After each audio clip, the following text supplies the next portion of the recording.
दिवाळीसाठी अनेक प्रकारचे चिवडे केले जातात, पण दिवाळी आणि त्या व्यतिरिक्तही केला जाणारा हा पातळ पोह्यांचा चिवडा खायला अतिशय मस्त लागतो आणि बनवायलाही तितकाच सोपा आहे.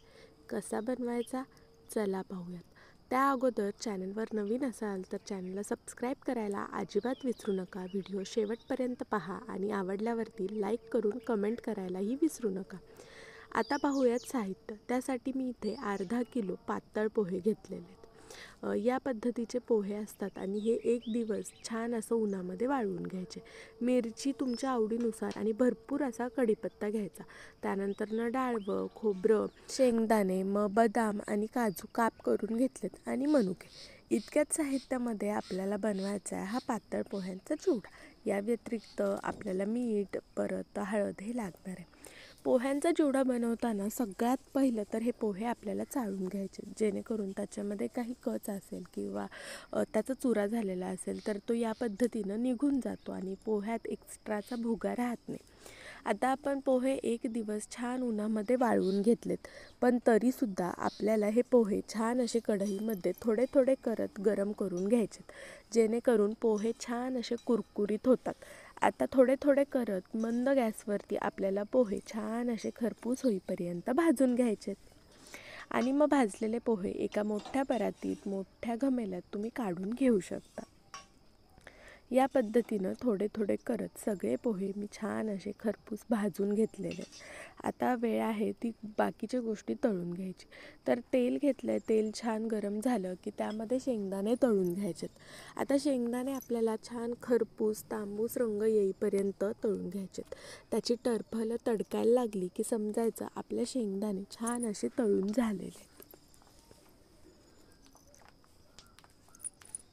खूप जास्त शेंगदाणे तळले तर ते करपट लागू शकतात आणि कमी तळले तर आपला चिवडा साधण्याची शक्यता असते. त्यामुळे छान असे शेंगदाणे आपल्याला तळून घ्यायचे.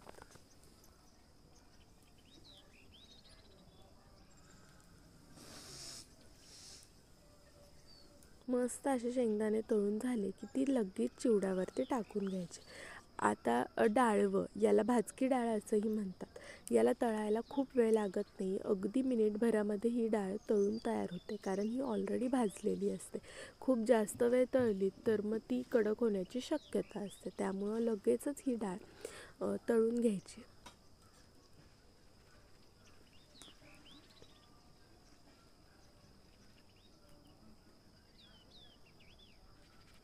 डाळही आपण त्याच पोह्यांवरती काढून घ्यायची आणि आता पुन्हा आपल्याला त्याच तेलामध्ये खोबरंसुद्धा तळून घ्यायचं आहे. खोबरंसुद्धा छान असं ब्राऊन होईपर्यंत आपल्याला तळून घ्यायचं आहे. खोबऱ्यालाही तळायला फारसा वेळ लागत नाही. अगदी 1 ते 1.5-2 मिनटामध्ये खोबरं आपलं तळून तयार होतं.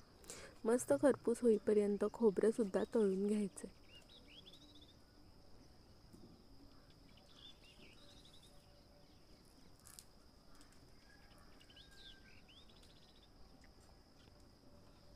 छान असं तांबूस रंग येईपर्यंत खोबरं आपण तळून घेतलेलं आहे. तेही मी चिवड्यावरती काढून घेते आहे. आता हे काजूच्या पाकळ्या आहेत त्या आपल्याला तळून घ्यायच्यात. ह्यासुद्धा अगदी कमी वेळामध्ये तळून तयार होतात. काजूच्या पाकळ्या तळून झाल्या की त्यासुद्धा आपल्याला सेम पद्धतीनं पोह्यांवरती काढून घ्यायच्यात.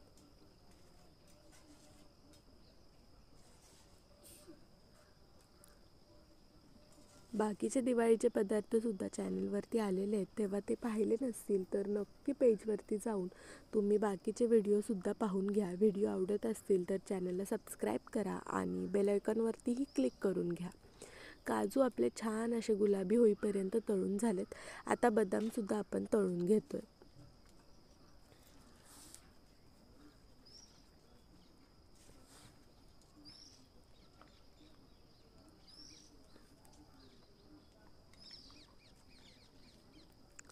बदामसुद्धा मस्त असे गुलाबी तांबूस होईपर्यंत आपण तळून घेतलेले आहेत आणि आता ते सुद्धा आपल्याला चिवड्यावरती काढून घ्यायचे.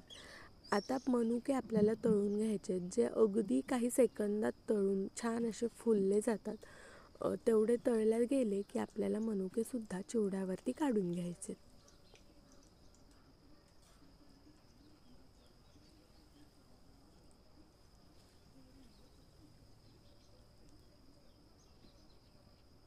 मनुकेही छान असे तळून झालेले आहेत. आता कढीपत्ता तळून घ्यायचा आहे. कढीपत्ता तळत असताना काळजी घ्यायची की तो अजिबात ओलसर राहता कामा नये. जर कढीपत्ता मिरची ओलसर राहिली तर चिवडा आकसण्याची किंवा सातळण्याची शक्यता असते. कढीपत्त्याचा छान असा खुळखुळा आवाज येईपर्यंत आपल्याला कढीपत्ता तळून घ्यायचा आहे. म्हणजे मस्त कुरकुरीत असा कढीपत्ता तळून तयार होतो. आता मिरची तळून घेते. मिरचीसुद्धा आपल्याला सेम पद्धतीनं छान अशी पांढरी पडेपर्यंत कुरकुरीत होईपर्यंत तळून घ्यायची.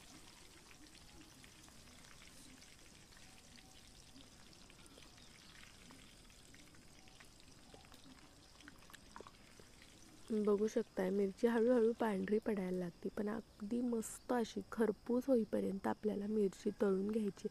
थोडासुद्धा ओलावा मॉइश्चर त्याच्यामध्ये शिल्लक राहता कामा नये. या पद्धतीनं मस्त अशी मिरची मी तळून घेतली आहे. आता आपल्याला तयार करायचा आहे मसाला. त्यामध्ये मी कच्ची बडीशेप घेतली आहे, सोबतच चवीपुरतं मीठ आणि भरपूर अशी हळद घेतली आहे. धने जिरे पावडर घेतली आहे, थोडंसं हिंग मी यामध्ये घातलं आहे. आता हे मिक्सरला छान असं बारीक होईपर्यंत वाटून घ्यायचं आहे. आता हे सगळं साहित्य आपल्याला तेलामध्ये फ्राय करून घ्यायचं आहे. तर थोडंसं 2 पळ्या इतकं तेल मी दुसऱ्या कढग्यामध्ये काढून घेतलं आहे. त्यामध्ये मोहरी टाकली आहे. मोहरी छान तडतडू द्यायची आणि मग आपण जो मसाला तयार केला आहे तो मसाला तेलावरती टाकायचा आणि छान असा तेलामध्ये तो परतून घ्यायचा. आता गॅस बंद केलात तरीही चालेल आणि हा मसाला गरम असतानाच आपल्याला पोह्यांवरती टाकून घ्यायचा आहे. तुमच्याकडे आमचूर पावडर असेल तर ती नक्की वापरा. त्यानेसुद्धा आपल्या चिवड्याला छान असा आंबट गोड तिखट अशी चव येऊन जाते. आता गरम असतानाच हे सगळ्या गोष्टी आपल्याला चिवड्यामध्ये एकत्र मिक्स करून घ्यायच्यात.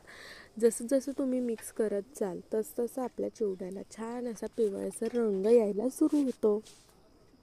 आता चवीनुसार यामध्ये थोडीशी पिठी साखर आपल्याला घालून घ्यायची आहे. मी इथे 4 ते 5 चमचे इतकी पिठी साखर चिवड्यामध्ये घालून घेते.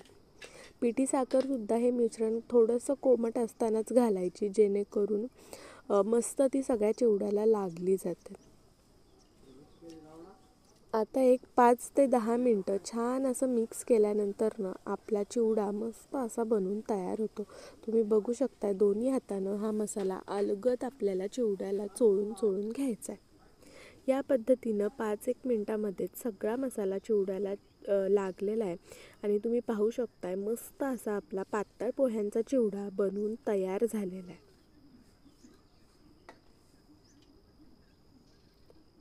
दिवाळी विशेष हा पातळ पोह्यांचा चिवडा रेसिपी तुम्हाला आवडली असेल तर व्हिडिओला लाईक करा, एखादी छानशी कमेंट करा आणि अशा छान छान रेसिपीजसाठी आपल्या चॅनलला नक्की सबस्क्राईब करा. व्हिडिओ शेवटपर्यंत पाहता त्यासाठी खूप खूप खूप धन्यवाद. थँक्यू. Bye bye.